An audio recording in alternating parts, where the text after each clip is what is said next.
किसान, अरे ओ किसान, अरे कहाँ है बे? ओए राम, आजा भाई, अंदर आजा। क्या कर रहा है? मटर पनीर बना रहा हूँ, खाएगा? है सच में? दिखा तो जरा। अबे मूली की सब्जी और रोटी है। अबे हट, मूली की सब्जी कौन खाएगा? हम खाएंगे ना। और तुझे क्या लगा कि मैं सच में मटर पनीर बना रहा हूँ? हाँ, मुझे तो यही लगा था। अबे मेरे भोले चंद, हम गरीबों की किस्मत में मटर पनीर कहाँ? वो तो कभी कभार किसी की शादी में मिल गया तो खा लिया। हाँ यार, पिछली बार पन्नू की शादी में खाया था। सुनना, तू भी जल्दी से ब्याह कर ले यार। क्या कहा? ब्याह? क्यों भाई, तुझसे मेरी रईसी देखी नहीं जा रही है क्या? अबे तू ब्याह करेगा तभी तो मटर पनीर खाने को मिलेगा। अरे यार, मैं कहाँ से खिला पाऊंगा तुझे मटर पनीर? मेरी हालत तो तू देख ही रहा है। ले देकर बाबा का एक ही छोटा सा खेत तो है, बस उसी से काम चल रहा है। शादी करके क्या सुख दे पाऊंगा मैं किसी लड़की को? ये कहते हुए किशन अपनी टूटी फूटी झोपड़ी की तरफ देखने लगा। कोई नहीं भाई, तो देखना, कभी तो अपने भी दिन फिरेंगे। अच्छा, और अमीर बनकर क्या करेगा तू? भाई मटर पनीर की लाइन लगा दूंगा।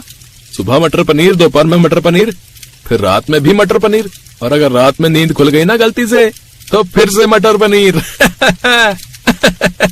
अबे बस कर, पूरी दुनिया के मटर और पनीर खत्म करके ही मानेगा क्या? नहीं यार, सच्ची में काश ऐसा होता ना कि एक जादू की छड़ी मिल जाती मुझे, कि बस घुमाऊं और मेरी हर मुराद पूरी हो जाती।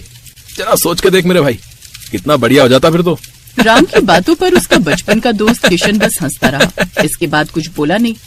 असल में किशन बहुत गरीब था, तो हालत राम की भी अच्छी नहीं थी। दोनों के खेत आसपास ही थे। कई साल पहले उनके पिताजी एक साथ खेती किया करते थे और अब वो दोनों भी ऐसा ही कर रहे थे। फिर उसी दिन दोपहर में जब दोनों दोस्त अपने अपने खेत समतल कर रहे थे। सुन किशन, अब की बार क्या बोएगा तू? गेहूं बोऊंगा भाई, गेहूं ही सही है। साथ में कुछ हो ना हो, रोटी बनाओ और प्याज नमक के साथ खा लो। क्या हुआ, हंस क्यों रहा है? मैं सोच रहा हूँ मटर पनीर बो देता हूँ। है? सही है। सुन, जब उग जाए तो मुझे भी बुला लेना, मैं भी खाने आ जाऊंगा। किशन भले ही पैसों से गरीब था, लेकिन था एकदम जिंदा दिल। कमाल तब हो गया जब उसके खेत में इस बार गेहूं की अच्छी पैदावार हुई। उसने कुछ गेहूं बेच दिए और बाकी अपने लिए रख लिए। फिर एक शाम। ओए कहाँ जा रहा है यार? बहुत दिन हो गए, नाना जी को नहीं देखा, तो बस उनसे मिलने जा रहा हूँ। अच्छा, कब लौटेगा फिर? 2-3 दिनों में आ जाऊंगा। इस बार थोड़ा रुक कर ही आऊंगा। किशन का ननिहाल उसके गांव से ज्यादा दूर नहीं था। 2 गांव छोड़कर ही उसके नाना और नानी का गांव था, जिसका नाम था चंबलपुर। अपने नाती को देखकर उसके नाना और नानी बहुत खुश हुए। और फिर नानी, गांव की हालत में तो कोई सुधार नहीं दिख रहा। कैसा दिखेगा बेटा? ना करने को कोई काम धंधा है और ना ही यहाँ की जमीन इतनी उपजाऊ है। हमारी तो जिंदगी जैसे तैसे कट गई। पता नहीं इन बेचारों का क्या होगा। हर घर में माँ बाप अपना पेट काट कर अपने बच्चों को खिला रहे हैं, और वो भी बच्चों को पूरा नहीं पड़ता। बड़ी गरीबी है बेटा, ईश्वर कृपा करे। चंबलपुर की हालत वाकई बहुत दयनीय थी। हर घर में गरीबी थी। लोग खाने के लिए कड़ी मेहनत करते थे, फिर भी उन्हें पर्याप्त खाना नहीं मिल पाता था। कुछ ऐसी ही तस्वीर किशन के गांव आनंदपुर की भी थी। पर ना तो किशन अपने गांव की हालत सुधार सकता था और ना ही चंबलपुर के लिए कुछ कर सकता था। 2 दिनों तक नाना नानी के पास रहने के बाद वो अपने गांव आनंदपुर आ गया। रात में उसने अपने लिए दाल रोटी बनाई और जैसे ही वो खाना खाने वाला था, तभी उसे बाहर से किसी की आवाज आई। कोई है क्या? प्रणाम बाबा। खुश रहो बच्चा, मैं कई दिनों से भूखा हूँ। पेट में अन्न का दाना भी नहीं गया, कुछ खाने को मिलेगा? हाँ हाँ बाबा, आइए ना, आप यहाँ बैठिए। किशन ने झट से साधु के लिए दरी बिछाई और फिर थोड़ी ही देर में किशन साधु के लिए वो दाल रोटी लेकर आ गया जो उसने अपने लिए बनाई थी। साथ में उसने प्याज भी रख दिया। साधु ने बड़े चाव से खाना खाया और जब उनकी भूख खत्म हो गई। बच्चे, भगवान तुम्हारा भला करे, तुमने एक भूखे साधु को खाना खिलाया है। वैसे नाम क्या है तुम्हारा? जी किशन नाम है मेरा। बेटा किशन, तुम्हारे लिए तो भोजन रखा है ना? हाँ बाबा, आप मेरी चिंता ना करें, मैं अपने लिए दोबारा बना लूंगा। किशन की बात सुनकर साधु बहुत खुश हुए। उन्होंने किशन के सिर पर हाथ रखकर कहा, तुम बहुत अच्छे लड़के हो, मैं तुमसे बहुत खुश हूँ। बेटा, मैं तुम्हें कुछ देना चाहता हूँ। नहीं नहीं बाबा, मैं खुश हूँ, मुझे कुछ नहीं चाहिए।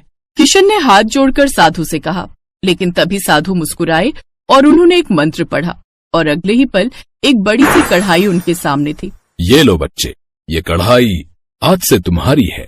नहीं नहीं बाबा, मुझे इतनी बड़ी कढ़ाई की जरूरत नहीं है, मैं तो अकेला रहता हूँ, मैं क्या करूंगा इसका।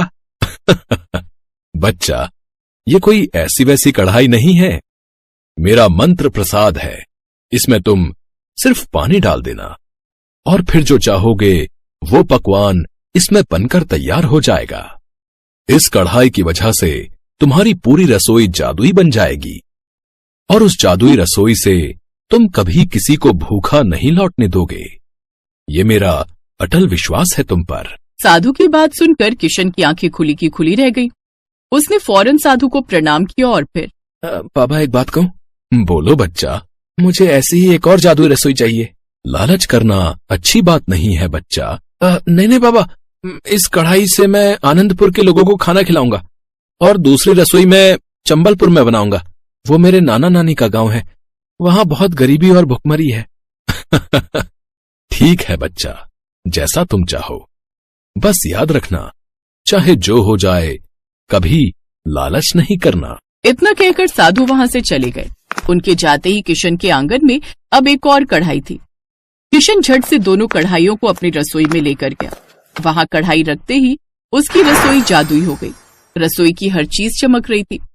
किशन ने झट से एक कढ़ाई में पानी डाला और ऐसा करते ही जादुई रसोई ने कमाल दिखाना शुरू कर दिया।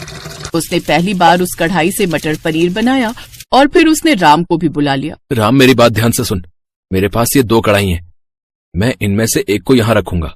तू कल से इसमें खूब सारा खाना बनाना और लोगों को खिलाना, और दूसरी कढ़ाई से मैं अपनी नानी की रसोई को जादुई बना दूंगा और फिर मैं वहां के गरीबों को भी मुफ्त में खाना खिलाऊंगा। ठीक है भाई, पर तू यहाँ आता तो रहेगा ना? हाँ, मैं हर 2 दिन में आता रहूंगा। राम ने वैसा ही किया जैसा किशन ने बताया था। गरीबों को मुफ्त खाना खिलाना शुरू कर दिया। उधर चंबलपुर में किशन ने उस कढ़ाई की मदद से अपनी नानी की रसोई को जादुई बना दिया। वो दिन भर कढ़ाई में पानी डालकर खाना प्राप्त करता और गरीबों को भरपेट खिलाता। ऐसे ही कई महीने बीत गए। दोनों गांव में अब कोई भूखा नहीं सोता था। फिर एक दिन किशन अपने गांव आनंदपुर आया तो उसने देखा पूरा गांव बाढ़ में डूबा पड़ा था। ये देखकर किशन बहुत घबरा गया। हे भगवान, ये क्या कर दिया? ये किस बात की सजा दी है आपने मेरे गांव को? किशन का इतना कहना था कि तभी उसके बगल में वही साधु प्रकट हुए। ये लोग अपनी करनी खुद भुगत रहे हैं। बाबा आप? लेकिन इन्होंने क्या किया? तुम्हारे दोस्त के मन में लालच आ गया था।